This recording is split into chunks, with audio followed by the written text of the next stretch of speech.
எல்லாருக்கும் வணக்கம். நம்ம அழகே அழகு பாண்டியன் ஸ்டோர்ஸ் 2 மகா சங்கமம் முடிஞ்சிருச்சுங்க. இந்த மகா சங்கமத்துல என்ன நடந்துச்சு தெரியுமா? இந்த வில்லன் மாமனார் ராகவனுடைய தங்கச்சி பொண்ணு மீனா தன்னுடைய மாமியார் கோமதியையும் எக்ஸாம் எழுதுறதுக்காக ராஜியையும் கூட்டிக்கிட்டு சென்னைக்கு வராங்க. கோமதி, மீனா, ராஜி 3 பேருமே குன்னக்குடியிலேருந்து வந்து நம்ம மலரோட சமையலை பாராட்டுறாங்க. இப்படி என்னம்மா விதவிதமாக நேரத்துக்கு ஒரு ஐட்டம் செய்ய மாட்டியா, இப்படி ஒவ்வொரு நேரமும் விதவிதமாக செஞ்சு சாப்பிடணுமா அப்படின்னு கோமதி நம்ம மலருக்காக பரிதாபப்பட, அங்கே இருக்கிற ராகவன் சாப்பிட்றத திருப்தியாக சாப்பிட வேண்டாமா, விதவிதமாக சாப்பிட்டா தானே சந்தோஷமாக இருக்கும் அப்படின்னு இந்த ராகவன் இதுக்கு ஒரு சப்பக்கட்டு கட்டுறாரு. இப்போ ஐபிஎஸ் எக்ஸாம் எழுதுறதுக்காக வந்திருக்கிற ராஜியை பாக்கியராஜ் ட்ராப் பண்ணுறாரு. நம்ம அழகுமதியை நீ தானே ட்ராப் பண்ணணும் அப்படின்னு சுரேஷை ராகவன் அதிகாரம் பண்ணி அனுப்பி வைக்கிறாரு. இருந்தாலும் டியூட்டியில் அன்னைக்கு தான் ஜாயின் பண்ணியிருக்கிற நம்ம சுரேஷுக்கு இன்ஸ்பெக்டர் கிட்டேருந்து கால் வந்துடுது. அதனால் அழகுமதியை சேஃபாக இன்னொரு ஆட்டோவில் ஏற்றி விட்டுட்டு நம்ம சுரேஷ் அங்கேருந்து கிளம்புறாரு. சுரேஷ் பாதி வழியிலேயே அழகுமதியை இறக்கி விட்டாலும் சேஃபாக ஆட்டோவில் ஏற்றி அனுப்பி அந்த டிரைவர்கிட்டையும் நீ எனக்கு ஃபோன் பண்ணி இறக்கி விட்டுட்டேன்னு சொல்லணும் அப்படின்னு அனுப்பி விட்டதுனால நம்ம அழகுமதி சுரேஷ் மேலே இம்ப்ரெஸ் ஆயிடுறாங்க. இப்போ வீட்டில் இருக்கிற கோமதி நம்ம அழகு மலருக்கு பக்கத்துலேயே உட்காந்து ஒவ்வொரு வேலைக்கும் ஹெல்ப் பண்ண இதை பார்த்துக்கிட்டு இருக்க ராஜலக்ஷ்மிக்கும் ராகவனுக்கும் கோவம் வருது. இந்த பொம்பளை என்ன அளவுக்கு மீறி நம்ம வீட்டு விஷயத்தில் தலையிட்டு இருக்கு, வயசுக்கு ஏற்ற மாதிரி இந்த பொம்பளை நடந்துக்கவே மாட்டேங்குதே அப்படின்னு ராஜலக்ஷ்மி கிச்சனுக்குள்ளே போக, கிச்சன் வேலையில் நீங்களும் ஹெல்ப் பண்ணலாமே அப்படின்னு கோமதி ராஜலக்ஷ்மியை கிண்டல் பண்ண, எனக்கு வயசாயிடுச்சு மூட்டு வலிக்குதா அப்படின்னு நழுவிடுறாங்க இந்த ராஜலக்ஷ்மி. இதுக்கிடையில் எக்ஸாம் எழுத வந்திருக்கிற ராஜிக்கு ஒரு பெஸ்ட் ஆஃப் லக்கு கூட இந்த கதிர் சொல்ல மாட்டேங்கிறானே அப்படின்னு தன்னோட புருஷனை நினச்சி கவலைப்படுற ராஜி. ஆனால் அந்த பக்கம் கதிர் தன்னோட மாமனாருக்கு கேன்சர் ஆப்ரேஷனுக்காக யாருக்கும் தெரியாமல் சென்னைக்கு வரணுமே அப்படின்னு பொய் சொல்லி சென்னைக்கு முத்துவேலை கூட்டிகிட்டு வராரு. ராகவன் வீட்டுக்கு வந்திருக்க விருந்தாளிங்களை பார்க்கறதுக்காக தன்னோட மாப்பிள்ளைய ராகவன் அழைச்சிருக்காரு. அதனால ராகவன் ரேவதியையும் கூட்டிட்டு வீட்டுக்கு வர, ராகவன் கொடுத்த பில்டப்பை பார்த்து இந்த வீட்டு மாப்பிள்ளை எப்படி அப்படின்னு மலர்கிட்டையும் நம்ம மதிக்கிட்டையும் கோமதி கேட்க, அவர் பெரிய ஒரு டெரர் பீஸு, எப்போ என்ன செய்வார்னே தெரியாது அப்படின்னு இவங்க 2 பேரும் சொன்னதை கேட்டு, ஐயோ வில்லன் மாதிரி இருப்பாரோ அப்படின்னு கோமதி பயந்துக்கிட்டே இந்த தங்கராஜை போய் பார்க்குறாங்க. பார்த்தீங்கன்னா தங்கராஜை பார்த்த உடனே கோமதிக்கு சிரிப்பை அடக்க முடியல. டெரர் பீஸுன்னு சொன்னீங்க, இவரை பார்த்தா எனக்கு சிரிப்பு தான் வருது, அந்த அளவுக்கு நீங்கள் பில்டப் பண்ண அளவுக்குலாம் இல்லையே அப்படின்னு கோமதி சிரிப்பை கேட்டு தங்கராஜுக்கு கோமதி மேலே கோவம் தான் வருது. எங்கள் வீட்டுக்கு நாளைக்கு விருந்துக்கு வரணும் அப்படின்னு சொல்லி தங்கராஜ் வீட்டிலேருந்து கிளம்புறாரு. அடுத்த நாள் கோமதி, மீனா, ராஜியோட குடும்பத்தோடு எல்லாருமே தங்கராஜ் மாப்பிள்ளை வீட்டுக்கு போகிறோம் அப்படின்னு சொல்ல, பாக்கியராஜும் நம்ம மலரும் அங்கே போகணுமா அப்படின்னு ரொம்பவே தயங்குறாங்க. இந்த நேரத்தில் ரேவதி நம்ம பாக்கியராஜுக்கு கால் பண்ணி, நீ கண்டிப்பாக வந்தே ஆகணும்னு, அவருக்காக இல்லை எனக்காக நீ வரணும் அப்படின்னு கம்பல் பண்ணதுனால நம்ம பாக்கியராஜும் மலரும் மரியாதையே இல்லாத தங்கராஜ் வீட்டுக்கு போகிறாங்க. வீட்டுக்கு வந்த விருந்தாளிங்கிட்ட வீட்டை சுற்றி காட்டுறதோடு இல்லாமல் தன்னோட தங்கச்சி ஃபோட்டோவையும் காட்டி, என் தங்கச்சி வாழ வேண்டிய வயசில் இறந்து போயிட்டா, அவள் தான் இந்த வீட்டில் தெய்வமாக இருந்து காப்பாற்றிக்கிட்டு இருக்கா, என் தங்கச்சியோட கண்ணீருக்கு இந்த வீட்டில் இருக்கவங்க கட்டாயமாக பதில் சொல்லியே ஆகணும் அப்படின்னு அவரோட கண்ணீர் கதையும் சொல்கிறாரு. சாப்பிட உட்காந்துருக்க நேரம் இந்த தங்கராஜ் வீட்டில் எல்லாமே ஸ்பெஷல் தான், ஃபிஷ் என்ன ஃப்ரான் என்ன அப்படின்னு ஒவ்வொன்றையும் பார்த்து பார்த்து வாங்கின கதையை சொல்ல, உங்கள் வீட்டு சமையல் நல்லா தான் இருக்குது, அதுக்காக காரைக்குடிக்காரங்கள்ட்டையே இப்படி புகழலாமா, எங்கள் வீட்டு சமையலை சாப்பிட்டு பாருங்க அப்படின்னு சொல்லி கோமதி அவங்க 2 பேரையும் அவங்க வீட்டு விருந்துக்கு அழைக்கிறாங்க. விருந்துக்காக நம்ம ராகவன் வீட்டில் எல்லாத்தையும் பார்த்து பார்த்து வாங்கிட்டு வராங்க கோமதி, மலரையும் கூட்டிகிட்டு போய். இதுக்கிடையில் ராஜி மறுபடியும் கதிருக்கு கால் பண்ணால் கூட அங்கே கதிர்கிட்ட ரெஸ்பான்ஸே இல்லை. ஒரு நிமிஷம் பேசுகிறாரு, அதுக்கப்புறம் காலை கட் பண்ணிடுறாரு. காரணம் ராஜியோட அப்பாவுக்காக சென்னைக்கு ட்ரீட்மெண்ட்டுக்கு வந்திருக்காங்க இங்கே கதிர். தன்னோட அண்ணன் எங்கேயுமே சொல்லாமல் போகமாட்டாரே, இப்படி எந்த காரணமும் இல்லாமல் என்னையும் கூட்டிகிட்டு போகாமல் இவர் மட்டும் தனியாக என்ன பிஸ்னஸ் பார்க்க போகிறாரு, சேலம்க்கு அவருக்கு என்ன வேலை அப்படின்னு சொல்லி கதிரும் முத்துவேலும் தனியாக போகிறத கவனிச்சிடுறாரு சக்திவேலும் அவரோட பையன் குமாரனும். தங்கராஜும் ரேவதியும் நம்மளாம் இவங்க கூப்பிட்டு விருந்துக்கு போகணுமா, சும்மா பேருக்கு கூப்பிட்டா நம்ம எதுக்கு போகணும் அப்படின்னு சும்மா பந்தா காட்டிக்கிறாரு தங்கராஜ். மறுபடியும் ராகவன் இங்கே எல்லாம் விருந்துக்கு ரெடி ஆயிடுச்சு, சீக்கிரம் வாங்க அப்படின்னு சொல்ல பந்தாவை விட்டுட்டு சரி சரி மாமாவே கூப்பிட்டுட்டாரு, 2 பேர் விருந்துக்கு போவோம் அப்படின்னு தங்கராஜ் ரேவதியை கூட்டிக்கிட்டு கோமதி வீட்டு விருந்துக்கு போகிறாங்க. அங்கே சாப்பிட்டுக்கிட்டு இருக்கும்போதே தங்கராஜுக்கு மறுபடியும் கால் வருது.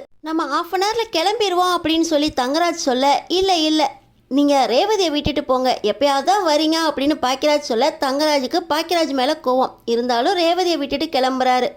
கோமதி, மீனா, ராஜி, ரேவதி, மலர், மதி அப்படின்னு எல்லாருமே ஒன்றா சேர்ந்து இன்றைக்கி தான் சந்தோஷமாக பேசிக்கிட்டு இருக்காங்க. திடீர்னு கரண்ட் போக அவங்களுடைய பேச்சு சத்தமும் சிரிப்பு சத்தமும் வெளியே வரைக்கும் கேட்குது. ரேவதியை கூட்டிகிட்டு போகிறதுக்காக தங்கராஜ் வீட்டுக்கு வர பொண்ணுங்களாம் இப்படி வெளியே கேட்குற அளவுக்கு சிரிச்சுக்கிட்டு இருந்தா நம்ம வீட்டை பற்றி என்ன நினைப்பாங்க அப்படின்னு தங்கராஜ் ரொம்ப கோவமாக கேட்குறாரு. நான்லாம் நடந்து என் வீட்டுக்காருக்கு பொண்ணுங்களோட முக்கியத்துவத்தை புரிய வச்சேன் அப்படின்னு கோமதி சொல்கிறாங்க. ஆமாம் ஆமாம், மோஸ்ட் ஆஃப் த மென்ஸ் பொண்ணுங்களுக்கு எதுவுமே தெரியாதுன்னு நினச்சிக்கிட்டு இருக்காங்க. நம்ம தான் அப்பப்போ அவங்களுக்கு 4 தலையில் கொடுத்து புரிய வைக்க வேண்டியிருக்கு அப்படின்னு நம்ம மதியம் சொல்ல தங்கராஜ் அது என்ன ஆம்பளைங்களுக்கு எதுவுமே தெரியாதுன்னு சொல்லிக்கிட்டு இருக்கீங்க அப்படின்னு எல்லாரும் முன்னாடியும் கிரிக்கெட்டில் யார் அதிக செஞ்சுரி அடித்தது, உலகத்திலேயே சின்ன சிட்டி எது அப்படின்னு இவர் கேள்வி கேட்குறாரு. இவர் கேட்குறதோடு இல்லாமல் உன்னோட போலீஸ் டிபார்ட்மெண்ட்லேருந்து நீ 4 கேள்வி கேளு மதிக்கிட்டா அப்படின்னு நம்ம சுரேஷையும் ஏற்றி விட இதெல்லாம் எங்களுக்கு தெரியாது அப்படின்னு மதி அந்த நேரத்தில் சமாளிச்சுட்டு ரூம்குள்ளே போய் அவங்க டிபார்ட்மெண்ட் சம்மந்தமாக நம்ம சுரேஷ்கிட்ட 4 கேள்வி கேட்குறாரு. இதை கேட்ட உடனே சுரேஷுக்கு எங்கள் வீட்டில் யாரும் மாறணும்னு நீ நினைக்கக்கூடாது, வேணா முடிஞ்சா நீ அவங்களுக்காக மாறு அப்படின்னு 2 பேரும் ஃபைட் பண்ணிக்கிறாங்க. இப்போ பாக்கியராஜ் எல்லாருமே வீட்டுக்கு விருந்தாளிங்க வந்திருக்காங்க. அடுத்த நாள் செகண்ட் சாட்டர்டே தானே, நம்ம எல்லாரும் ஒன்றா சேர்ந்து தீம் பார்க்கு, ரெசார்ட்டு, பீச்சு அப்படின்னு போயிட்டு வரலாம் அப்படின்னு ஒரு வண்டியையும் புக் பண்ணி குடும்பமாக போகிறாங்க. இவங்க கூப்பிட்டா நாம் எதுக்கு போகணும் அப்படின்னு தங்கராஜ் ரேவதியையும் விடாமல் அவரும் போக மாட்டேங்கிறாரு. நான் எக்ஸாம் எழுதுனதை பற்றியும் இந்த கதிர் கேட்கல, ஒரு ஃபோன் பண்ணாலும் எடுக்கவே மாட்டேங்கிறான் அப்படின்னு கவலைப்பட்டுக்கிட்டு இருக்க ராஜி சென்னை வந்திருக்கிற கதிரை இளநீர் வாங்கும்போது பார்த்துடுறாங்க. ஆனால் கதிர் இதையெல்லாம் சட்டை பண்ணாமல் முத்துவேலுக்கு கேன்சர் ஆப்ரேஷனுக்கு நல்லபடியாக அனுப்பி வச்சு அன்னைக்கு கேன்சர் ஆப்ரேஷன் நல்லபடியாக முடியுது.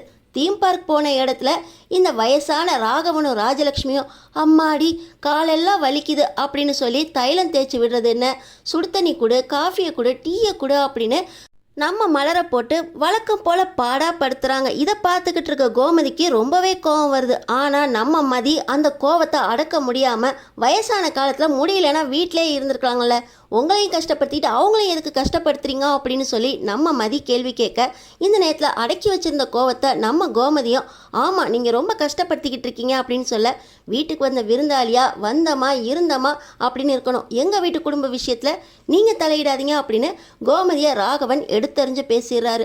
இதை கேட்டு கோமதி கண்ணீரோட அந்த பக்கம் போக மீனாவுக்கு சர்ப்ரைஸ் கொடுக்கறதுக்காக வந்திருந்த கோமதியோட பையன் செந்திலுக்கு கோமதி அழுகிறத பார்த்த உடனே பயங்கர கோபம் வந்துடுது. எங்கள் அம்மாவை நீங்கள் எதுக்கு திட்டலாம் அப்படின்னு சொல்லி ராகவன் ராஜலட்சுமி கிட்ட சண்டை போடுறாங்க. ஆனால் என் மேலே தான் தப்பு, வந்த இடத்துல வாயை மூடிட்டு இருந்திருக்கணும் அப்படின்னு கோமதி அந்த சண்டையை முடிச்சு வைக்க அதுக்கப்புறமா இவங்க 2 பேரையும் ஒரு ரூமில் தங்க வச்சுட்டு எல்லாருமே தீம் பார்க்கில் சந்தோஷமாக இருந்துட்டு வராங்க. வீட்டுக்கு வந்திருக்கிற செந்தில மறுபடியும் பஸ் ஏற்றி விடுறதுக்காக நம்ம சுரேஷ் கிளம்பி போயிட்டு வர வழியில் கதிரை ஆக்சிடெண்ட்டாக மீட் பண்ணுறாரு. கதிர் நம்ம சுரேஷ் கிட்ட என்னோட மாமனார் கேன்சர் ஆப்ரேஷனுக்காக சென்னைக்கு வந்திருக்கோம், மருந்து வாங்குறதுக்காக ஃபார்மசிக்கு வந்திருந்தேன், ஆனால் அவர் கூட கண்டிப்பாக ஒரு ஆள் இருக்கணும்னு ஆஸ்பத்திரியிலேருந்து கால் வந்ததுனால இப்படி அவசரமாக வந்து வண்டி மேலே மோதிட்டேன். எங்கள் ஊர் சிவகங்கை மாவட்டம், என் பேர் கதிரவன் அப்படின்னு கதிர் தன்னை அறிமுகப்படுத்திக்கிறாரு சுரேஷ் கிட்ட. சுரேஷும் உங்களுக்கு எந்த ஹெல்ப்னாலும் நான் 51 SI தான், எனக்கு நீங்கள் சொல்லலாம் அப்படின்னு கதிர் யாருன்னே தெரியாமல் சுரேஷ் அவர்கிட்ட அறிமுகம் ஆயிடுறாரு. நம்ம மலர் மீனா ராஜி கிட்ட தன்னோட காதல் கதையை சொல்லிக்கிட்டு இருக்கும்போது சுரேஷ் டியூட்டியை முடிச்சுட்டு வீட்டுக்கு வராரு. அண்ணி ரொம்ப பசிக்குது அண்ணி அப்படின்னு சுரேஷ் மலர்கிட்ட கேட்க மதி கொஞ்சம் சுரேஷுக்கு சாப்பாடு எடுத்துக்கூட, நாங்கள் கதை பேசிகிட்டு இருக்கோம் அப்படின்னு மீனா சொன்னதுனால நம்ம மதி சுரேஷுக்கு சப்பாத்தி போட்டு கொடுக்க சுரேஷ் அதை சாப்பிட அவங்க 2 பேருக்குள்ள ஒரு புரிதல் வருது. இப்போ மீனா நம்ம மலர்கிட்ட அவங்க 2 பேரும் பேசிக்கிறது இல்லை, ஒழுங்காக சாப்பிடுவாங்களோ அப்படின்னு தானே கவலைப்பட்டுக்கிட்டு இருக்கீங்க, ஒருத்தருக்கு ஒருத்தர் பேசுகிறதுக்கு ஒரு சந்தர்ப்பத்தை கொடுத்தா தானே அவங்க ஒருத்தருக்கு ஒருத்தர் புரிஞ்சுக்கிட்டு பேசி பழகுவாங்க, இந்த நேரத்துலையும் நம்ம கூட இருந்தோம்னா அவங்களுக்கு எப்படி பேசுறதுக்கு நேரம் கிடைக்கும், அதனால தான் 2 பேரையும் தனியாக அனுப்புனேன் அப்படின்னு மீனா மலருக்கு புரிய வைக்கிறாங்க. இந்த நச்சரிப்பு மாமனார் ராகவன் தங்கமான மாப்பிள்ளை அந்த தங்கராஜோட பர்மிஷனோட அடுத்த நாள் குலதெய்வம் கோயிலுக்கு குடும்பமாக போகிறாங்க.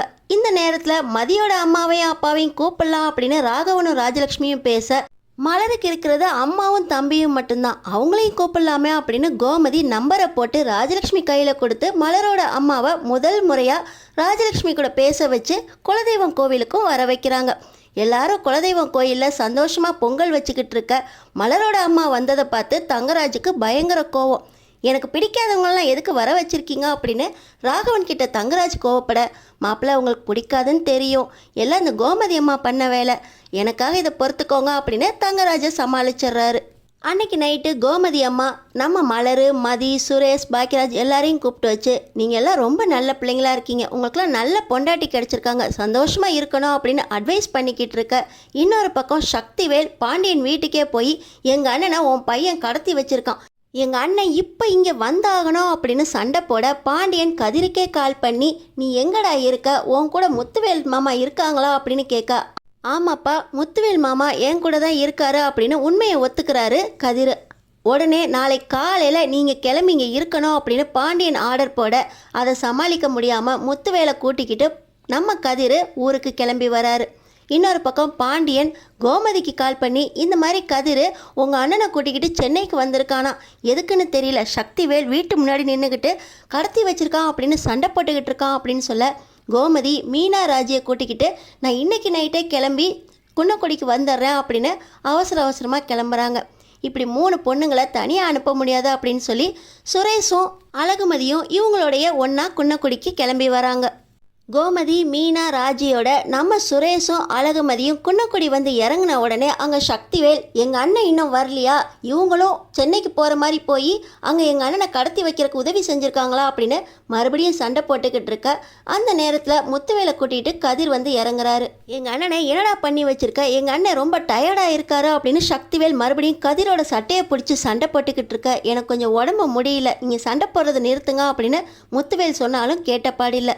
இந்த நேரத்தில் கதிரை அடையாளம் கண்டுக்கிட்ட நம்ம சுரேஷ் பாண்டியனை தனியாக கூட்டிகிட்டு போய் அவரோட மாமனருக்கு கேன்சர் ஆப்ரேஷனுக்காக சென்னைக்கு வந்திருந்தாரு. இந்த விஷயம் யாருக்கும் தெரியக்கூடாது அப்படின்னு கதிர் நினைக்கிறாரு. இந்த பிரச்சனையை எப்படியாவது யாருக்கும் தெரியாமல் முடிச்சு வைங்க அப்படின்னு சுரேஷ் கரெக்டாக பேச, பாண்டியனும் அந்த பிரச்சனையில் அதான் உங்கள் அண்ணன் வந்துட்டார்ல, வீட்டுக்குள்ளே போய் பேசி என்ன ஏது நீயே கேட்டுக்கோ அப்படின்னு சக்திவேலை சமாதானம் பண்ணி முத்துவேலோட வீட்டுக்குள்ளே அனுப்பி வைக்கிறாங்க. இன்னொரு பக்கம் சுரேஷ் கிட்ட கதிர் வந்து இந்த மாதிரி கேன்சர்னு யாருக்கும் தெரிய வேண்டாம் அப்படின்னு மரியாதையாக பேச, நம்ம சுரேஷ் நான் உங்கள் அப்பா கிட்ட சொல்லிட்டேன், ஆனால் உங்கள் அப்பா யார்கிட்டையும் சொல்ல மாட்டாரு அப்படின்னு ஆறுதலாக பேசுகிறாங்க. இன்னொரு பக்கம் முத்துவேல் கிட்ட சக்திவேல் எதுக்கு நான் உடம்பு சரியில்லைன்னு சொன்ன, நீ எதுக்கு நான் கதிர் கூட சென்னைக்கு போனா அப்படின்னு விசாரிக்க, எனக்கு எர்னியா இருக்கிற விஷயம் கதிருக்கு தெரிஞ்சிருச்சு, அது ஆப்ரேஷனுக்காக தான் நாங்கள் 2 பேருமே சென்னைக்கு போயிருந்தோம், அவன் தான் உதவி செஞ்சான் அப்படின்னு சொல்ல, உன் தம்பி என் மேலே உனக்கு நம்பிக்கை இல்லையா, இந்த விஷயத்த நீ என்கிட்ட சொல்லியிருக்கலாமே, நாங்கள் உதவி செஞ்சுருப்போமே அப்படின்னு சொல்கிறாரு. ஆனால் இந்த விஷயம் நீங்கள் தெரிஞ்சால் கவலைப்படுவீங்களேன்னு தான் சொல்லலை அப்படின்னு முத்துவேல் குடும்பத்தில் பொய்யை சொல்லி சமாளிச்சிட்றாரு.